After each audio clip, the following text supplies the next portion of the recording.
I'm Nora Bennett, 33 years old, and tonight I am the guest who wasn't invited to speak.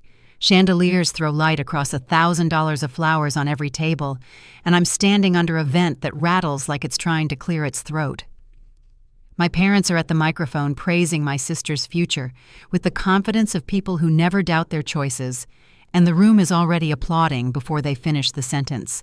A man in a charcoal suit has been watching me from across the ballroom patient as a clock, and when the crowd's attention shifts, he steps close enough to press a thick envelope into my hand. "Your grandfather wanted this to reach you tonight," he says, as if we are passing a note during a test. The paper is warm from his pocket, the flap sealed with an old-fashioned stamp, and the weight of it makes my fingers tremble. I tuck it into my purse because the last thing this room needs is another spectacle. And yet the feeling settles in anyway, the sense that once the seal breaks, so does the life I've been living. Before I go any further, tell me in the comments where you're listening from, and tap like and subscribe if you've ever stood at the edge of a room and felt your worth measured by everything except what truly matters. I teach art to second graders at a public school in Queens, the kind of place where backpacks are handed down and paintbrushes are rinsed until the bristles fan like dandelions, and I grew up believing kindness counted even when no one clapped for it. My grandfather Henry Caldwell taught me that early. He'd come to school fairs with pockets full of peppermints and a habit of asking children about the colors they chose, not the grades they earned. And he used to say that some work builds walls while other work builds people. My parents chose a different map for their lives, one that charts progress in square footage and club rosters, and by the time I finished college, they had already decided that my future belonged to small rooms and smaller expectations. When I took my first teaching job, my mother offered a quiet sigh, and my father asked how long it would take before I changed my mind. I did not change my mind, though I learned quickly how to keep my joy quiet, a drawer full of letters from families who wanted me to know. Their children felt seen a shelf where small awards leaned sideways because frames cost money. I preferred to spend on paint, a habit of arriving early and leaving late, so the room could be ready for kids who needed a soft start. Meanwhile, the world my parents built pressed upward into glass and steel. Their penthouse looks over Central Park from a height that makes the city seem obedient, and every surface is polished, every schedule planned, every story told in the language of access. My sister Lauren fits that language like it was crafted for her, brilliant and tireless, and perfectly at home in rooms where names open doors. I've never begrudged her the gifts she worked for, but I learned to stand a step back when conversations turned to the future. At holidays, the family photo wall filled with certificates and handshakes, while my corner held one college picture half covered by a gold-framed letter that announced Lauren's acceptance to Harvard. No one meant malice when they hung it there, or at least that's what I told myself while I brought dessert to the table and laughed at the right moments. I rent a studio with a stubborn radiator and a view of an alley where kids jump rope after school, and I love that the light falls just right on the hour when I prep supplies for the next day. On payday, I buy the better watercolor paper and skip the taxi home. And I sleep well because the work is good, even when the world refuses to call it that. The distance between my life and my parents' life can be measured in little things: the heft of their crystal glasses, the way a doorman greets them by last name, the habit of speaking about people as if they are categories. And yet, the part that stings isn't the money, it's the ease with which they tell my story for me. Somewhere along the way, the family joke became that I'm the patient one, which is a kind way to say I'm the one you overlook without guilt. Tonight's celebration is for Lauren's graduation, a black tie parade of polished compliments and practiced smiles, and I came because you show up for family even when the air runs thin. Their friends are kind in the way of people who assume their kindness will be witnessed. They ask where I teach and nod as if they have visited Queens recently, and someone compliments the dress I bought on sale like it is a generous act to notice it. I am not angry, not exactly. It's more like a steady ache that flares when comparisons arrive in pairs, and in my family, they always do success and smallness placed side by side. When my father takes the microphone and the room quiets with the obedience of a well-trained dog, I know by his posture that he is leading to a surprise, and the surprise will be something large enough to fill a headline. I grip the stem of my glass until I can feel the pulse in my fingertips, and the envelope in my purse feels heavier by the second, a private echo against the public rise of his voice. He calls my sister to the stage, my mother joins her, and the first applause swells like a wave. As it breaks over us, the man in the charcoal suit edges closer again, and this time his eyes meet mine as if to say, "Keep your hands clean." I don't yet understand what he means, not fully, but when my mother scans the room and beckons me forward with 2 fingers, I recognize the old rhythm, the moment when silence is expected to agree. The air inside the ballroom felt heavy with perfume and money. I followed my mother's gesture to the stage, aware that 200 guests had turned in their seats to watch me cross the room. Every footstep echoed against the marble, crisp and deliberate, as if the building itself wanted to remind me where I stood. Lauren waited beneath the soft glow of the chandeliers, her pale gown catching every shimmer of light. She smiled, poised, confident, everything my parents had always wanted, and I could already sense that this moment would be another entry in their long ledger of her perfection. My father's hand rested proudly on her shoulder, while his other gripped the microphone, and when he looked out at the audience, it wasn't to see me. He tapped the microphone once, and the hum quieted into expectant silence. "Ladies and gentlemen," he began, his voice rich and practiced. "Tonight we celebrate the greatest success story our family has ever known." The words rolled easily from him, smooth as marble. My mother beamed at his side, her diamond earrings catching light with each nod. I stopped near the edge of the stage, my hands clasped together, unsure if I was meant to smile or simply fade into the background. He spoke about Lauren's years of study, the sleepless nights, the accolades, the promise of her bright future. Every phrase rose like a toast to ambition, and with each line I felt myself shrinking a little smaller in the room. Then came the first surprise. My father reached into his tuxedo pocket and lifted a small velvet box.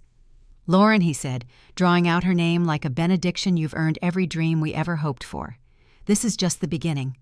The lid opened, revealing a set of car keys. A murmur of admiration swept through the crowd as he announced the gift, a brand new electric car, sleek and silver, waiting outside with a bow across the hood.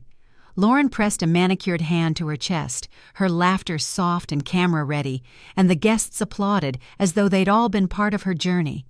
But my father wasn't finished. My mother stepped forward, holding an envelope that shimmered under the chandelier light. Her voice carried with the same rehearsed warmth she used for charity events. And because success deserves a home, she said, "We have one more gift." The applause dimmed as curiosity filled the air. She unfolded the paper slowly, savoring the moment, then smiled toward the cameras. "Congratulations, sweetheart," she said. "You're the new owner of a penthouse on the Upper East Side." The room erupted. Champagne glasses clinked. People cheered, and flashes from the photographer lit the walls like small bursts of lightning. I could hear snippets from nearby conversations. 13 million, can you imagine what a legacy? My pulse beat hard in my ears. I'd known my parents were generous with Lauren, but this was something else, a public coronation disguised as celebration. I gripped the stem of my glass and stared at the floor until the blur of shoes and gowns steadied again. While the applause died down, Lauren stepped to the microphone. "Thank you, Mom and Dad," she said, her voice smooth as glass. "You've shown me that hard work and vision always pay off." She turned slightly toward the crowd, the professional smile never faltering. "Success isn't easy. It takes dedication, focus, and courage to reach higher than what's comfortable." She paused, letting the silence stretch before glancing directly at me. "Some people settle for small lives, and that's fine. The world needs teachers and dreamers."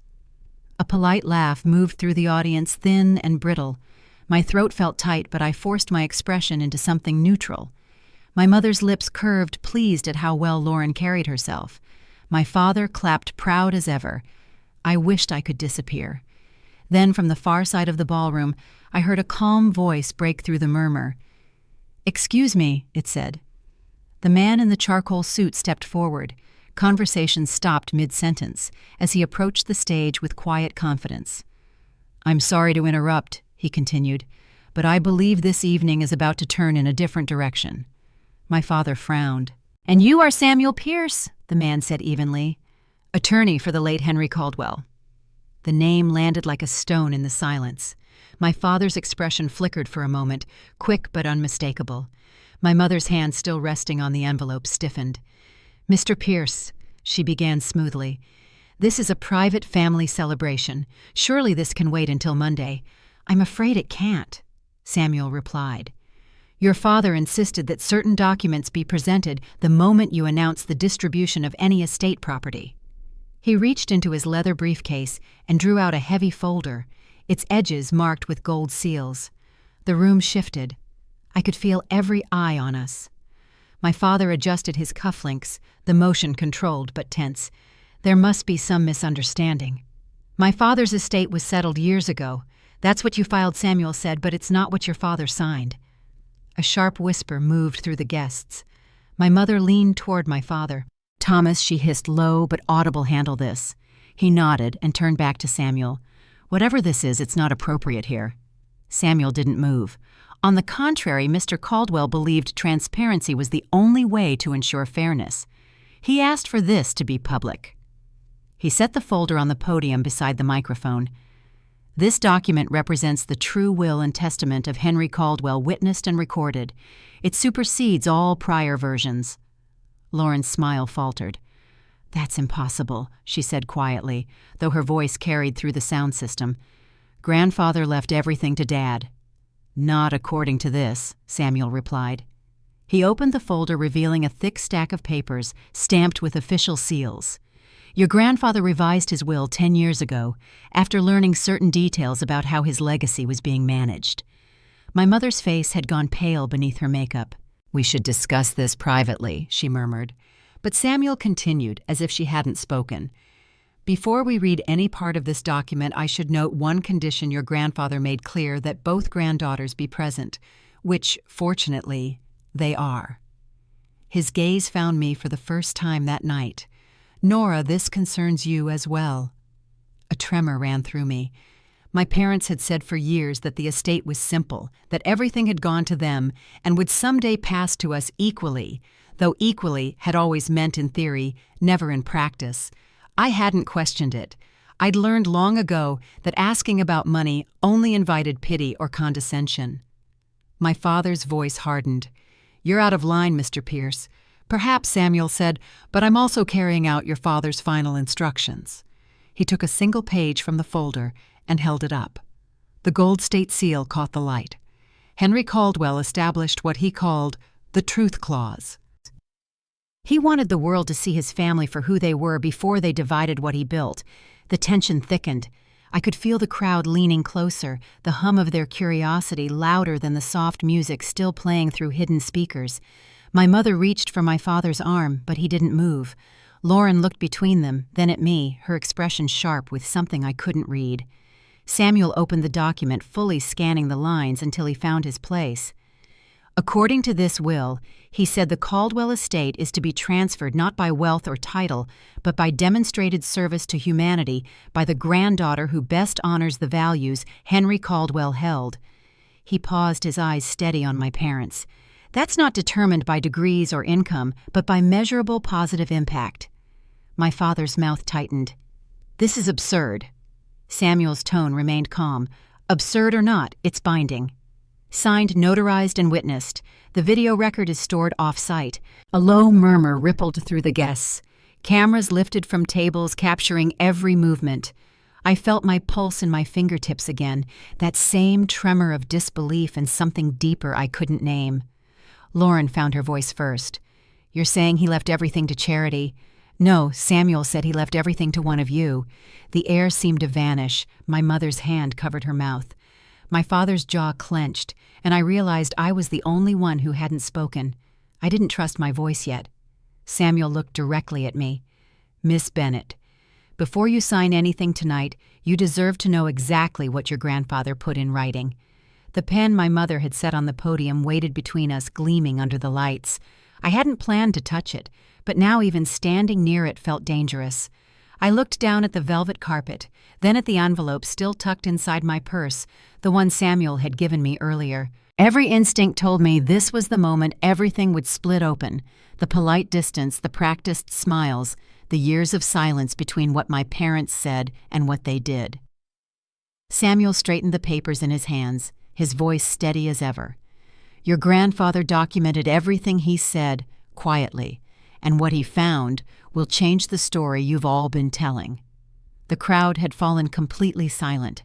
Even the chandeliers seemed to hold their breath, and just before Samuel began to read, my mother whispered my name like a warning. Nora, don't. But the words came too late.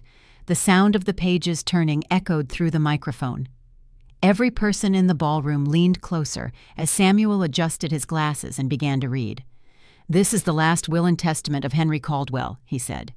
Executed in March of 2015, witnessed and recorded. His voice was steady, unhurried, but the words carried enough weight to still the entire room. My father stood rigid beside him, his jaw set like stone. My mother clutched her purse, the same one she used to carry at charity galas, but her fingers trembled now. Lauren's expression had frozen into a careful mask of control, the kind she'd perfected in law school. Samuel looked directly at my father. Mr. Bennett, he said evenly, the document you filed 10 years ago was not the document your father signed. The version you presented omitted 2 key articles, both related to the distribution of his estate. He flipped to a marked page, the crisp sound cutting through the silence. Your father anticipated this possibility. He left instructions with 3 law firms, including mine, to safeguard the original. My father's voice was low but tight. That's ridiculous. My father trusted me completely. Perhaps he did, Samuel replied, but trust and foresight are not opposites. The audience exchanged glances, the kind people share when something private has spilled into public light. My mother lifted her chin, but her voice came out sharper than she intended. We have nothing to hide. Henry was proud of what Thomas has built. Samuel closed the folder for a moment, his hands resting on it. Mrs. Bennett, your father believed deeply in hard work, but he also believed in integrity. He knew that appearances could be deceiving. He opened the folder again and read aloud. To my granddaughters, Lauren and Nora, I leave the opportunity to define the meaning of success. The estate shall pass not by degrees or titles, but by demonstrated service to humanity, proven, verified, and measured by the lives improved under one's care. The words seemed to vibrate through the air. A few guests gasped softly. My mother looked toward my father as if hoping he would interrupt, but Samuel kept going. Furthermore, I require that this determination be made publicly before witnesses, in order that truth may not be hidden behind social grace. My father stepped forward, his voice rising. This is absurd. This is not the time or the place. Samuel didn't flinch. It is exactly the time, Mr. Bennett. Your father's instructions were explicit. This will is to be revealed only when the family attempts to transfer or assign assets without acknowledgement of both granddaughters. He turned toward me. And given tonight's presentation, I'd say that moment has arrived. A few cameras clicked from the crowd. Someone whispered, "This can't be real." Lauren folded her arms, her tone careful but cutting. Even if this is authentic, you can't seriously claim that teaching art to children counts as measurable service. I'm a lawyer. I've contributed far more to society. Samuel regarded her for a long moment. Your grandfather expected that argument, he said. He wrote about it himself. He pulled another paper from the folder and began reading. Let my legacy not be judged by wealth, but by the compassion it enables. The granddaughter who uses her gifts to lift others shall inherit the whole of my estate. The granddaughter who uses her gifts for status alone shall inherit only what she learns from loss. A hush fell so complete that I could hear the faint hum of the ceiling lights. My father's color drained. My mother whispered something I couldn't make out. Lauren tried to speak again, but Samuel's voice cut gently across hers. There is documentation 10 years' worth supporting each of your records. Letters, awards, financials, testimonies. Your grandfather kept them all. He reached for a large leather case resting beside the podium. Inside were 2 folders, one thick, one thin. He set them side by side. For transparency, these contain independent verification of both granddaughters' contributions. Lauren's jaw tightened. You can't just read personal information in front of strangers. Samuel gave a small, almost sympathetic nod. "I understand, Miss Bennett, but the instruction was public disclosure. Your grandfather wanted the truth to stand in daylight." He placed a hand on the thicker folder. "This is yours, Nora." He shifted to the other slimmer one. "And this belongs to you, Lauren." My mother exhaled sharply, almost a scoff. Surely the thickness of a file doesn't determine worth. Samuel didn't respond. Instead, he opened the thinner folder first. "Lauren Bennett," he read. "Academic record, Harvard University Bachelor of Arts. Harvard Law, Juris Doctor, summa cum laude. Employment, White and Rowe Associates, summer intern. Multiple published papers. Community involvement, 40 hours of required pro bono service during law school. No additional voluntary activity recorded." Lauren's eyes darted toward my parents. "I was focused on my career," she said. "That doesn't mean," Samuel continued reading. "In 2019, you organized a charity auction for underprivileged children raising $25,000. The organization records indicate that $10,000 was claimed as an administrative fee under your name." Gasps rippled through the crowd. My mother took a step forward, her voice strained. "That's normal practice. Compensation for time." Samuel closed the folder gently. "That was your grandfather's conclusion, as well. A heart too busy for others finds its reward in its reflection." He opened the thicker folder next. "Nora Bennett, educator, art therapist, founder of Colors of Hope, a volunteer program serving children with developmental disabilities across 3 boroughs." My father shook his head in disbelief, but Samuel continued, his voice unwavering. 8 National Education Awards. Teacher of the Year honors 3 times. Recognized by the Department of Education for innovation in inclusive classrooms. I felt the room tilt slightly. These were things I'd never spoken of outside the school. I hadn't even told my parents. Samuel read on. 246 letters from families verified and cataloged. Testimonials from children who regained speech or motor skills through art therapy. Independent review by the New York Education Council citing measurable improvement in emotional and academic development. Someone in the audience, a man in a navy suit, stood abruptly. "She taught my daughter," he said, his voice cracking. "After my wife died, she kept that child from disappearing. We're forever grateful." Another woman rose near the back. "My son couldn't speak for 2 years," she said. "He painted his first word in her class." My mother pressed her hand to her chest, her breath shallow. The applause that followed was hesitant at first, then grew into something louder, uneven, but sincere. Lauren stared down at her shoes, color draining from her face. Samuel closed both folders and let the silence settle again. "Your grandfather believed that true wealth lies in what survives beyond you. He left specific instructions for how to measure that." He turned back to me. "Nora, your grandfather called you the quiet one who serves. He said you build lives, not walls." The words echoed through the ballroom. I could see tears in the eyes of people I'd never met. My father ran a hand over his face, his confidence unraveling by degrees. My mother reached for his arm but said nothing. Lauren finally looked at me, her voice barely above a whisper. "You knew about this." I shook my head. "I didn't." Samuel rested his hands on the podium. "There is still more to disclose, but for now the decision stands. The will recognizes the granddaughter whose work has changed lives in verifiable ways." He paused, letting the words sink in. "And it demands humility from the one who has mistaken achievement for meaning." A wave of murmurs swept through the room. My father tried to speak again, but his words tangled with anger and disbelief. My mother closed her eyes, her expression unreadable. Samuel's gaze moved from one side of the room to the other. "Henry Caldwell predicted this moment," he said quietly. "He knew truth would have its day." He gathered the papers, tucking them back into the folder. "There is one final clause," he added, his tone measured, "and it concerns the behavior of those who attempt to alter or suppress this inheritance." I could see my father's hands tighten at his sides. Lauren's eyes flashed with something between fear and pride. The air itself seemed to shift, waiting.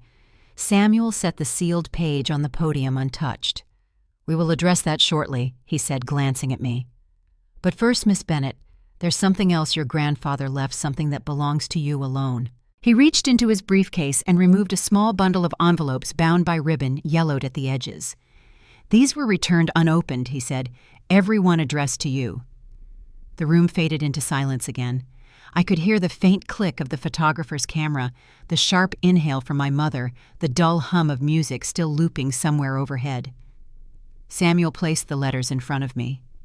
"Your grandfather wrote you every year for a decade," he said softly. "He wanted you to know that he saw you even when others didn't." I stared at the letters without touching them, my throat tight. The crowd seemed to hold its breath along with me. Then Samuel looked toward my parents, his voice firm once more. And to ensure that his wishes are honored, he said he created a safeguard, one that activates if coercion or deceit is ever used against either granddaughter. My father's head snapped up. What safeguard? Samuel didn't answer immediately. He closed the folder and set it aside, his gaze steady. "You'll see soon enough," he said, "but I would advise everyone to listen carefully. What comes next will decide everything." The lights shimmered across the chandeliers again as murmurs rippled through the room. My mother leaned heavily against the podium. My father stared at the sealed document as if it might strike first. Lauren stood motionless beside them, her composure fraying at the edges. And I stood beneath the glow of the stage lights, the unopened letters in my hands, knowing that whatever was about to happen would change every piece of our family story forever. For a long moment, no one spoke. The ballroom, once filled with chatter and music, now sounded hollow. I could hear the faint buzz of a camera and the quiet shuffle of someone's chair against the marble floor. Samuel placed the sealed document on the podium and rested his hands on either side of it. "Your grandfather called this section Article 7, he said. "He wanted it read only after you'd seen the evidence of your own lives." He turned a page with slow care. He titled it, "The Truth Clause." My father took a step forward, his voice strained. "This charade has gone far enough. Whatever that says, it's irrelevant. The estate has been under my management for 10 years. Samuel didn't look up. "That management will be reviewed by the court," he said calmly. "Your father left explicit instructions for that, too." Then he began to read aloud. "The assets and legacy of Henry Caldwell shall pass to the granddaughter who best demonstrates service to humanity as determined by independent verification of positive impact on others' lives. This impact must be proven through letters awards and professional evaluation from neutral institutions." He looked up briefly, his gaze steady on my father. "Your father believed good work doesn't hide. It leaves a trail." Lauren crossed her arms, her expression tight. "So, what exactly does this mean?" she asked. "That a lifetime of ambition counts for nothing because someone happened to hand out finger paints?" The words came out sharp enough to make a few people gasp. My father's jaw flexed, but Samuel continued reading as if he hadn't heard her. "This clause, according to your grandfather's own words, measures character, not career. Purpose, not prestige." My mother's voice wavered. "Henry was generous to a fault," she said, her tone brittle. "But this is cruel. He loved both of our daughters." Samuel closed the folder gently. "He did. Which is why he wanted the truth spoken plainly. He watched both of them grow. He saw one use her gifts to build reputation and the other to build people. He turned to me. He saw what you built, Nora." I felt every eye in the room shift toward me. My heart pounded so loudly I could hear it in my ears. Samuel reached for another envelope thick with age and sealed with red wax. He also wrote letters to explain his decision. He broke the seal and unfolded the paper. "To my granddaughters," he read, "you are both bright and capable, but only one of you understands that the measure of a life isn't in applause, but in what endures after the applause fades." Lauren let out a soft, humorless laugh. "So this is his legacy. Turning family into spectacle." My mother reached for her arm. "Lauren, please." But Lauren shook her off. "No, he's reading a will like it's a sermon, and you're all sitting here acting like it's gospel." She turned toward Samuel. "You have no authority to embarrass us in public." Samuel's expression didn't change. Authority was granted by the man who built everything you see. He tapped the document lightly. "And this is his voice now." He faced the crowd again. Your grandfather asked for witnesses because he believed secrecy is where greed grows. He wanted light. A murmur spread through the room. Someone near the back whispered, "He's right." My father exhaled sharply, pulling his cufflinks loose. "You've had your performance," he said. "Now hand over that paper before I call security." Samuel met his glare without blinking. "If you remove me from this room, every guest here will be summoned as a witness in court. That was part of your father's instructions as well." The silence that followed was heavy and suffocating. I stood still, my hands gripping the unopened bundle of letters Samuel had placed before me earlier. The weight of them felt unbearable. Lauren took a half step forward. "You're really saying this? This teaching job means more than my entire career." Samuel looked at her kindly, almost sadly. "I'm not saying it, Miss Bennett. Your grandfather is." He opened another folder. He collected records, photographs, reports, even video footage. He wanted proof that what he valued wasn't a fantasy. He began to read. In 2017, Nora Bennett founded an art therapy program serving 500 children across 3 boroughs. She did so with her own earnings. In 2018, she received the National Award for Educational Innovation.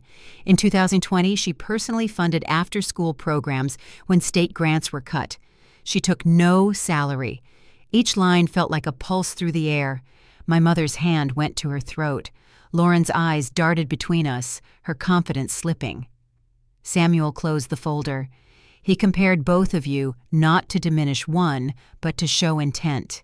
He wanted to know how his resources could best continue what he started. My father spoke again, quieter now. "And you're telling me he chose her?" Samuel met his eyes. He chose the one who carried his values. I felt the floor tilt under me. Everything I'd done had been small by design, quiet, local, personal. I'd never imagined it being weighed like this, not against my sister, not in front of the world. Samuel looked at me again. "Nora, your grandfather once told me you reminded him of himself, not in success but in persistence. He believed you'd turn hardship into purpose." Lauren's voice trembled. "This isn't over. There are laws about contesting wills. There are—" Samuel agreed, but your grandfather anticipated that too.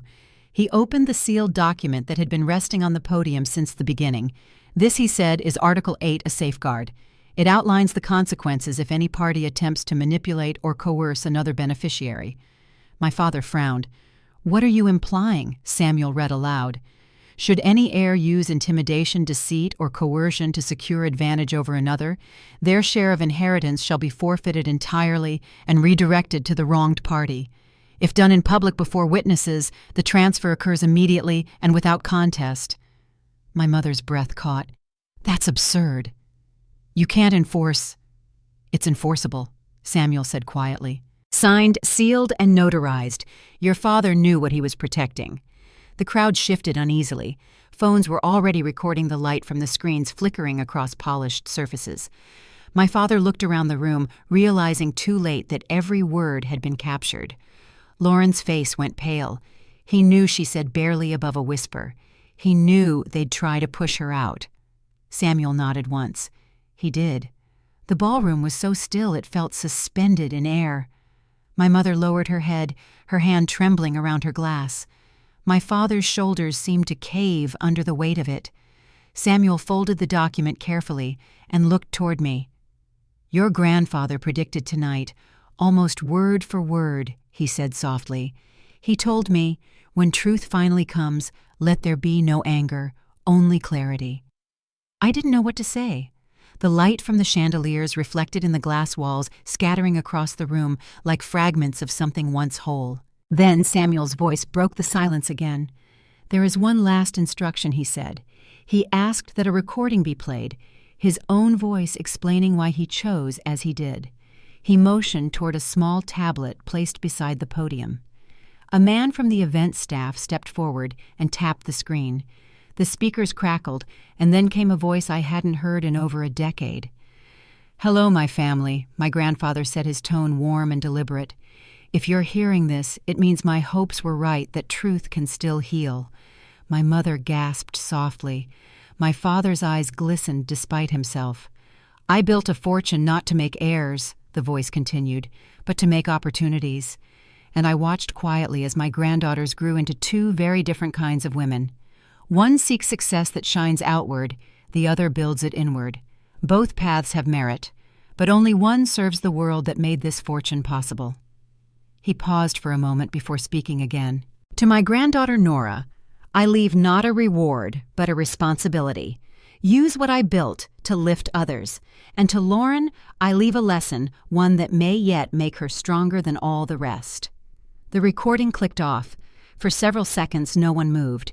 The sound of the city outside, distant horns, the low hum of traffic, drifted through the glass. My father rubbed his temple, the fight draining from his expression. He planned every detail, he said quietly. Samuel nodded. He wanted tonight to end in truth. I looked down at the bundle of letters in my hands, still unopened. Their weight felt different now, less like burden, more like proof that someone had always been watching, always believed. Samuel gathered the folders into his briefcase, then faced my family one final time. There will be paperwork, he said, but the decision is already sealed.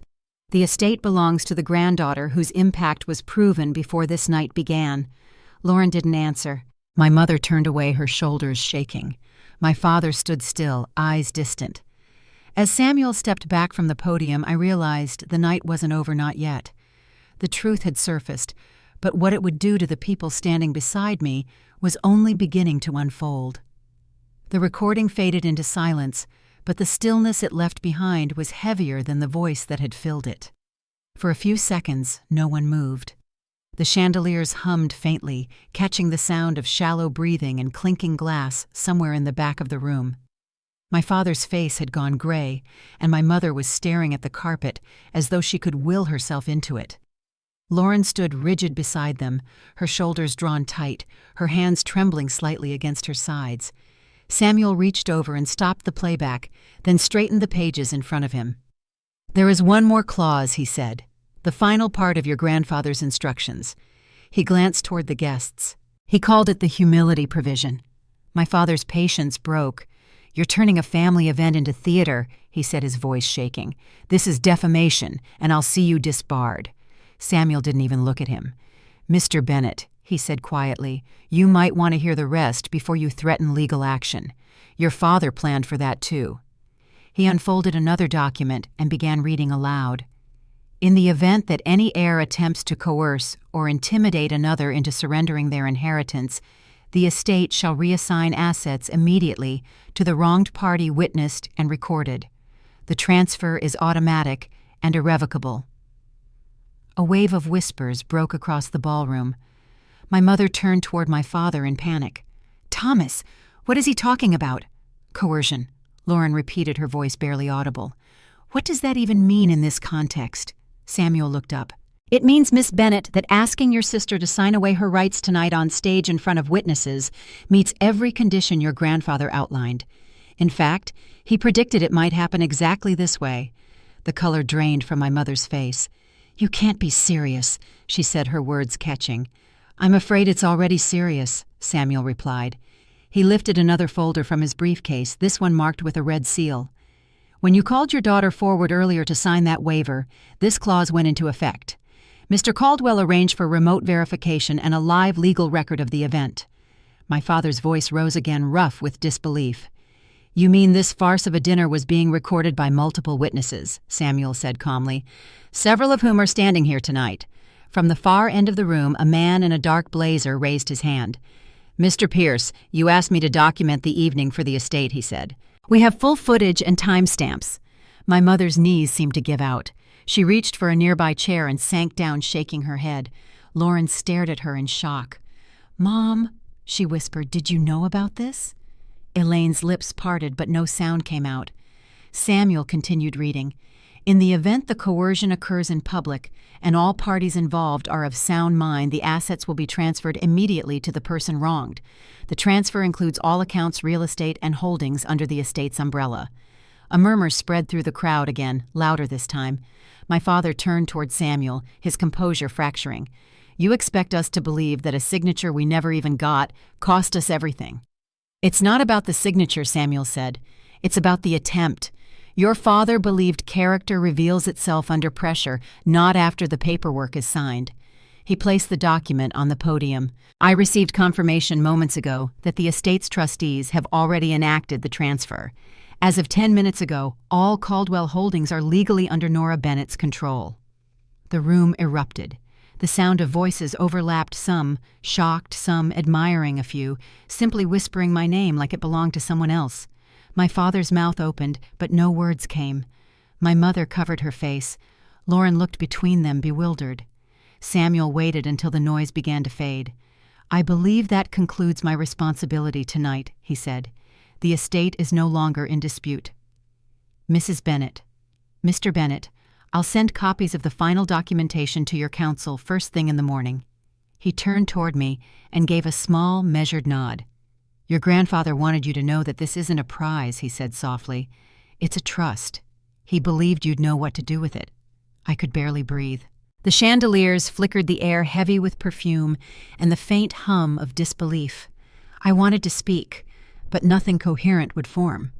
My father finally broke the silence. "You can't possibly think you can run an empire, Nora," he said, his voice low and shaking. "You don't understand the first thing about it." "I don't," I said quietly, surprising myself. "But I understand what he built it for." He opened his mouth again, but my mother's hand touched his arm. She looked up at me, her eyes glistening. "He planned this for years," she whispered. "He didn't trust us." Samuel closed his briefcase. "He trusted who you would become, not who you were," he said simply. That was his hope. Guests had started to gather near the exits, unsure whether to stay or slip away quietly. Lauren stood beside me, arms crossed, trying to steady herself. "So what happens now?" she asked, her voice almost steady. "Now Samuel said the terms of the will be filed with the court. The financial transition will be completed by morning, and I suggest you all find a way to speak to one another that doesn't involve lawyers." He offered his hand to me. "Good night, Miss Bennett. Your grandfather would have been proud of how you carried yourself." I nodded, unable to speak. When he left the stage, the ballroom felt smaller, the ceiling lower. My father sat heavily in a chair. My mother stayed silent beside him, her fingers twisting the corner of her napkin. Lauren stared at the floor for a long time before finally saying, "I didn't know about the letters, about any of it." I held the small bundle close to me. "He tried," I said. "You just didn't see it." Her shoulders dropped. "Maybe I didn't want to." From somewhere in the back, applause started softly, hesitant, but growing. Parents from my school people I barely knew, some who had once nodded politely but never spoken, were clapping. My father looked up startled. My mother's eyes filled again. Lauren turned toward the sound, her expression unreadable. One of the parents, Mrs. Chen, whose son I had taught years ago, stepped forward. "Your grandfather was right," she said. "You made a difference when no one was watching. He saw it even when they didn't." I wanted to thank her, but my voice broke before I could. The rest of the evening blurred after that. Guests trickled out quietly, the chatter replaced by a low hum of disbelief and curiosity. Reporters would likely pick up the story by morning. It had all been recorded after all. The once perfect family image my parents had worked to preserve was gone. But what replaced it wasn't chaos. It was truth, raw, uncomfortable but steady. Lauren stayed behind after most people had left. She stood near the stage, her hands clasped. "He left me nothing," she said softly. "He left you a chance," I replied. She looked up, meeting my eyes for the first time that night. "I don't know what to do with that." "Maybe that's the point," I said. She didn't answer. Instead, she reached for the stack of letters I held and touched the edge of one envelope gently, as if afraid it would vanish. "He wrote every year?" "Yes," she nodded slowly. "Then maybe I should start reading too." Behind us, the staff began clearing tables, collecting half-empty glasses, and folding the linen napkins that still smelled faintly of roses and champagne. The ballroom, which had once felt endless, now seemed almost intimate. I glanced toward my parents. My father was still staring at the podium. My mother sat beside him, shoulders shaking quietly, not from anger this time, but from something closer to understanding. As I turned to leave, I looked back one last time. The lights had dimmed, and the reflection of the city flickered across the windows. My grandfather's words echoed softly in my head. "The measure of a life isn't applause, but what endures after it fades." Outside, the night air was cool against my face. I stepped into it with the letters pressed close to my chest, the sound of the city blending with the memory of his voice. What waited next wasn't wealth or power, it was responsibility. And though I didn't yet know how to carry it, I knew I wouldn't carry it alone. The morning after the reading felt strangely quiet. Manhattan never truly sleeps yet from my window. The city looked softer, almost unsure of itself. The headlines had already begun spreading online before sunrise, blurred phone videos, snippets of my grandfather's voice, the words "humility clause" flashing across news sites. The story had escaped that ballroom faster than any of us could have imagined. I sat at my kitchen table, the unopened letters still stacked beside a half-finished cup of coffee. Their edges were worn smooth from decades of waiting. My phone buzzed every few minutes.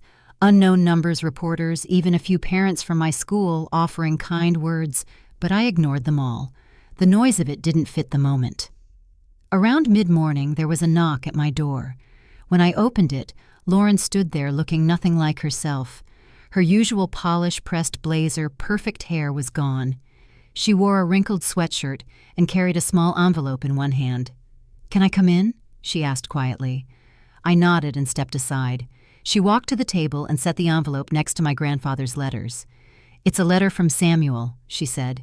"He wanted me to have the written summary of the clause. He also said there's a way for me to earn back a share of the estate if I can meet certain terms." I studied her face, searching for the defensiveness that had always lived there, but it wasn't. She looked lost, almost fragile. "What kind of terms?" I asked. She hesitated. 2 years of documented community service. No salary above basic living expenses. It has to be work that directly helps people. He called it real service. She gave a short laugh that wasn't quite a laugh.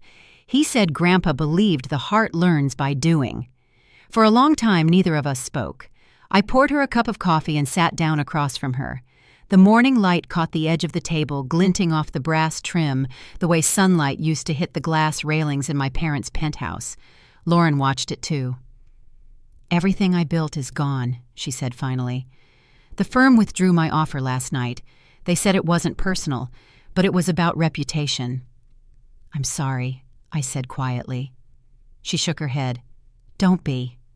I'm the one who made myself into someone people would believe could do that. It just hurts realizing I worked so hard for something that doesn't mean anything now." The coffee went cold between us. Then she looked up. "You told me yesterday I had a chance," she said. "Did you mean that?" "Yes," I said. "I did." She nodded slowly. "Then maybe I can start by helping you. Samuel said the foundation will need people who understand contracts and operations. I know you probably don't want me anywhere near it right now, but I do," I said before she could finish. "But it won't be what you're used to. There's no corner office, no assistants. The work is hands-on. It's not glamorous." "I think that's the point," she said, almost smiling. That afternoon, Samuel called. His voice was steady, the same calm tone that had carried through the ballroom. "Nora," he said, "I've filed the documents to establish the foundation officially. The accounts are secure, and the board will need your signature by the end of the week." He paused. "Your grandfather also requested that one family member serve alongside you if you choose. It wasn't a condition but a hope." "I know who it will be," I said. Lauren arrived early the next morning, sleeves rolled up, hair pulled back, ready to work.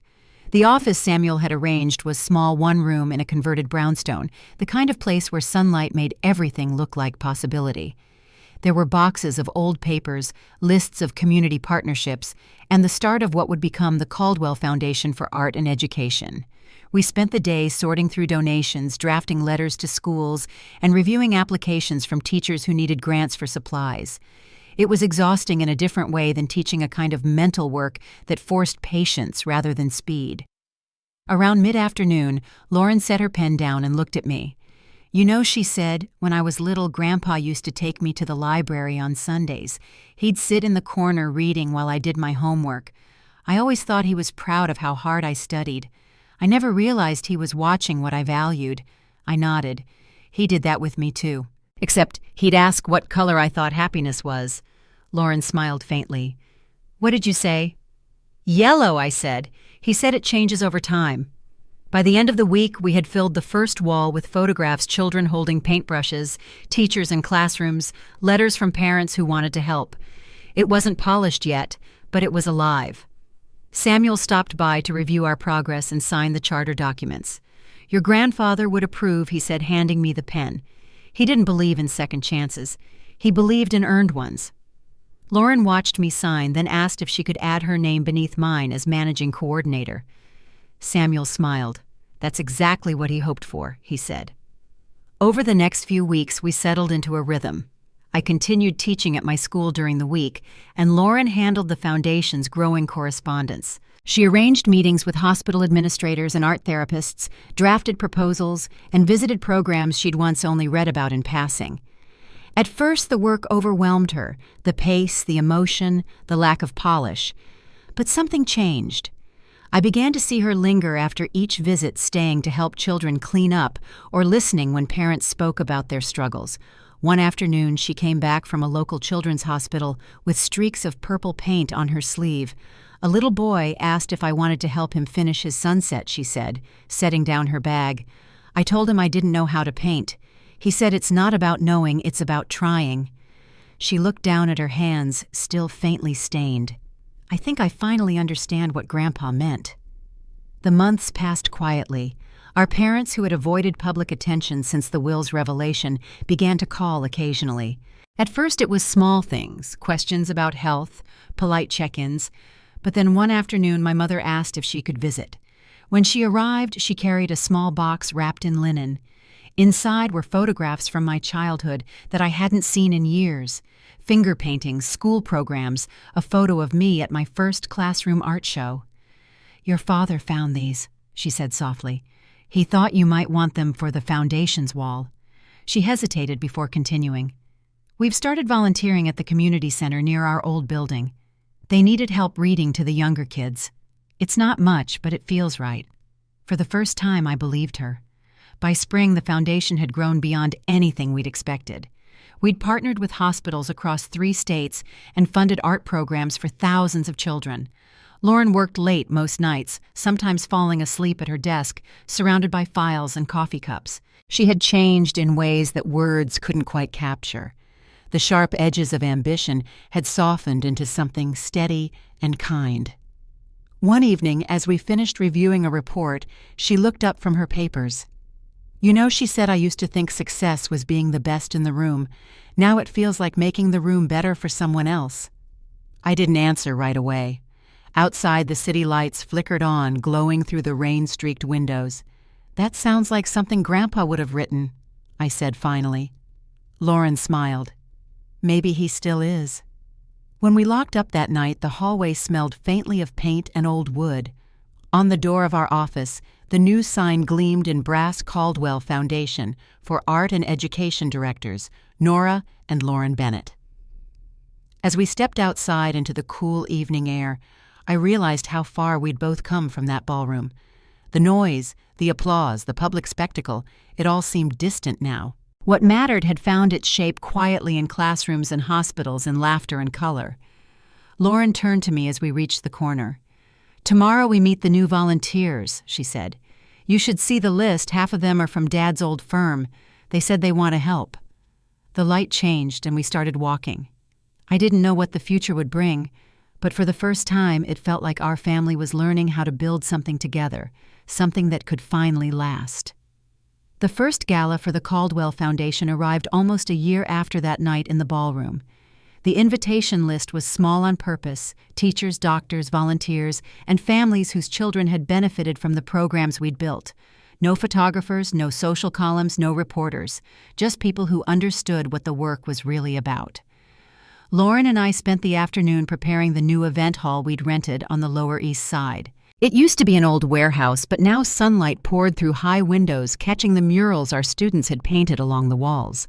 Tables were set with hand-cut paper flowers the kids had made, each one a little uneven and perfect. Around 6, the first guests began to arrive, parents carrying framed photos, children dressed in their best staff members from the hospitals and schools we'd partnered with. The noise filled the space in a way that felt alive. Laughter bounced off the walls. Every story they shared reminded me how far this had come in just 1 year. Lauren stood near the entrance greeting guests, a clipboard in hand, but every now and then she caught my eye and smiled, the kind of quiet smile that comes from peace earned, not given. She'd kept her promise. She worked through every weekend, spent months volunteering at hospitals, and refused any salary until her service term ended. Her old life, the one filled with awards and luxury, felt like a story we both stopped telling. Near the end of the evening, Samuel arrived. He looked older than I remembered, his silver hair catching the low light. "You did it," he said, surveying the room with a rare softness. "Your grandfather's dream wasn't just an idea, it's a reality now." Lauren joined us and he turned to her. "You too," he said. "You honored your side of the promise." She nodded. "It's been humbling," she said quietly, "and good for me." Samuel smiled. Humility tends to do that. Then he reached into his jacket pocket and pulled out a small envelope, handing it to me. "From your parents," he said. "They wanted me to deliver it tonight." I opened it carefully. Inside was a short handwritten note and a small photograph.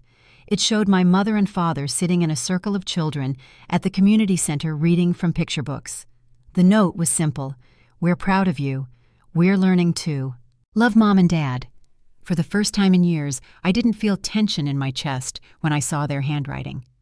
Later that night, when the guests had gone and the volunteers were stacking chairs, Lauren and I stood by the mural wall. It was covered in bright handprints from every child who had passed through the program. "It doesn't even look like the same city," she said. "Everything feels different now." "It is," I said. "We just learned how to see it differently." She turned toward me, her eyes catching the shimmer of paint on the wall. "Do you ever think about him?" she asked. "Every day," I said, "but not with sadness. It's like he's still guiding all of this somehow." She nodded slowly. "I think he'd be proud. Not of the money, but of the way it changed people." When we locked up, the hall fell quiet again, but the silence wasn't empty. It was full of everything that had been built here. The following week, Samuel invited me to his office to finalize the last transfer from the estate. "Your grandfather's holdings are fully transitioned," he said, adjusting his glasses. But he included one final stipulation in his personal account. "I think you'll want to see this." He handed me a folder marked Legacy Reserve. Inside were documents detailing an additional fund, $5 million, to be used exclusively for scholarships for children in special education. "He left this part in my care until he believed you'd be ready to handle it," Samuel said. "I believe that time has come." I sat quietly for a moment, tracing the embossed seal on the paper. "He really thought of everything I said." Samuel nodded. "He trusted your patience. Not everyone could carry a legacy without letting it turn to pride." When I left his office, the sun was setting over the city, spilling gold across the skyline. I walked along the river, the wind cool against my face, and thought about how much had changed. A year ago, I was the quiet teacher who stood in the shadows of my family. Tonight, I was walking toward something that no longer needed to prove itself. A few days later, Lauren came into the foundation office holding a newspaper. "You should see this," she said, laying it on the desk. The article headline read, "Caldwell Foundation named one of the top 10 philanthropic programs in New York." Beneath it was a photograph of our students standing in front of the mural wall. I smiled. "You realize what that means, right?" Lauren grinned. "It means we're doing something right."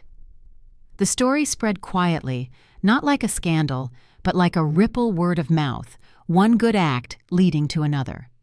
More donors began calling not because of prestige, but because they wanted to be part of something that felt real. The same week, one of our board members called to say a major company had offered to match every scholarship dollar we awarded next year. It wasn't just success, it was proof that goodness had its own kind of gravity. In early summer, we held a small ceremony at the foundation to honor the volunteers who had been with us from the start. My parents arrived halfway through, walking in hand. My mother looked different, less polished, more grounded. My father, who used to speak only in numbers and strategy, spent most of the evening listening. When he approached me later, he said quietly, "You turned the Caldwell name into something worth respecting again." "We didn't know how to do that." "It took all of us," I said. "You included." He smiled faintly. "Maybe next time we'll just listen first." It was the closest thing to an apology I'd ever heard from him, and maybe it was enough. When the evening ended, the lights dimmed, and our guests filed out, I stood at the back of the room watching my family together. My mother was helping a group of children clean up art supplies. Lauren was laughing with one of the teachers about spilled paint on her shoes. My father was taking photographs trying to capture the mural without cutting off the edges. I realized then that we had all been building different kinds of walls our entire lives, walls of expectation, pride, protection, and somehow through this, we'd learned to tear them down and start again. As I locked the door behind us, Lauren looked over her shoulder. "Can you believe we're here?" she asked. I smiled. "No," I said, "but I think we were always meant to be." Outside, the summer air was thick with the smell of rain and pavement. The city lights shimmered against puddles along the curb, and for the first time in years, everything felt steady. The foundation was thriving. Our family was healing, and the quiet voice of my grandfather seemed to echo in the rhythm of it all, steady, kind, and endlessly patient. We walked down the block together, passing the mural visible through the window, those small, bright handprints pressed against the wall like promises. And I couldn't help but think that maybe this was his plan all along, to give us enough time, enough truth, and enough heart to finally understand what love was supposed to build. A year after the gala, the world around us looked the same, yet everything within it had changed. The Caldwell Foundation had expanded into 5 states with programs reaching thousands of children. What began as a handful of grants and paintbrushes had turned into classrooms full of color and laughter. Every wall we touched carried the fingerprints of lives made brighter, and each day reminded me that my grandfather's faith hadn't been misplaced. Lauren had grown into her role with grace I hadn't thought possible. The sharp certainty she once carried had softened into quiet conviction. She no longer led with her title or degree, she led with her heart. Watching her kneel beside a child struggling with a drawing or hearing her calmly comfort a nervous parent, I often thought that this was the version of her our grandfather had always seen waiting beneath the surface. Our parents changed too in ways both subtle and profound. They began volunteering at the community center every Wednesday without fail. My father became the storyteller of the reading group, his deep voice holding the children's attention, while my mother helped them cut shapes from bright construction paper. It was strange at first to see them there no longer in tailored suits, but in jeans and sneakers, smiling, like they had rediscovered something simple they'd forgotten long ago. One afternoon, while cleaning out an old filing cabinet at the foundation office, Lauren found a small package wrapped in brown paper. It had Samuel's handwriting on it, and inside was a letter sealed with our grandfather's familiar wax stamp. He must have written it before the final version of his will. The note was short but filled with meaning. "If this reaches you," he wrote, "then the truth has already done its work. Remember, wealth was never meant to define you. It was meant to free you so you could define yourselves. Use it not to build monuments, but to mend what's broken." We sat in silence after reading it. For once there was nothing to add. Every line spoke for itself. That weekend we drove out to the coast to scatter the last of his ashes, a wish he'd left in one of the letters I'd only recently found the courage to open. The beach was nearly empty, the sky washed in soft blue and silver. My parents stood beside me, their hands clasped together while Lauren held the small urn. The wind carried the ashes in a gentle arc over the waves. It was quiet, except for the sound of the surf and the call of distant gulls. After a while, my father spoke. He built an empire, he said, watching the tide roll in, but I think this was what he wanted all along, to end, where peace lives not power. My mother nodded, her eyes glistening. As the sun began to dip, I felt a sense of closure settle over us.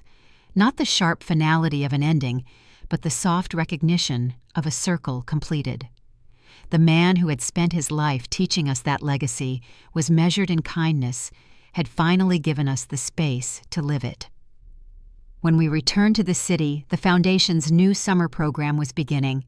The Hampton House, once a symbol of exclusivity, had been transformed into a camp for children with special needs. The laughter spilling from the windows was brighter than any party that had ever filled those halls. My mother stood by the doorway, helping a little girl tie her shoes, her blouse streaked with paint. My father was teaching a group of boys how to build birdhouses. And Lauren, now fully in her element, was sitting on the lawn with a boy who was showing her his drawing of the ocean. Samuel arrived that afternoon carrying a small gift. It was a framed photograph of the foundation's mural, the one covered in children's handprints. Below it in engraved brass were our grandfather's words, "Love isn't measured by what you keep, but by what you give away." I hung it in the main hallway right where the sunlight would hit it each morning. Every time I passed, I thought of the girl I'd been years ago, the one who stood in a crowded ballroom unseen and unheard. She had believed silence was safety, that invisibility was the price of peace. Now I knew better. Justice hadn't arrived through revenge or triumph. It had come through restoration, through the quiet rebuilding of what pride had broken. My family hadn't been destroyed by loss. We had been rebuilt by grace. These days, my classroom feels like an extension of the foundation. Every child who walks through the door carries a little of that story, even if they'll never know it. When they paint, I see the same courage my grandfather saw in me, the willingness to make something beautiful out of imperfection. Sometimes, after the last bell, I sit by the window and watch the sunset reflect against the skyline.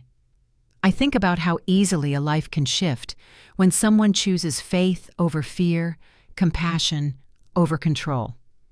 My grandfather understood that the truest inheritance isn't wealth, it's the chance to live with purpose. If you've ever been underestimated or made to believe your worth was measured in what you earn instead of who you are, I hope you remember this. Your value doesn't need validation. Quiet strength can move mountains, and kindness can outlast every empire. Thank you for listening to my story. If it touched something in you, share it with someone who needs a reminder that dignity, love, and purpose are the real legacies worth leaving behind.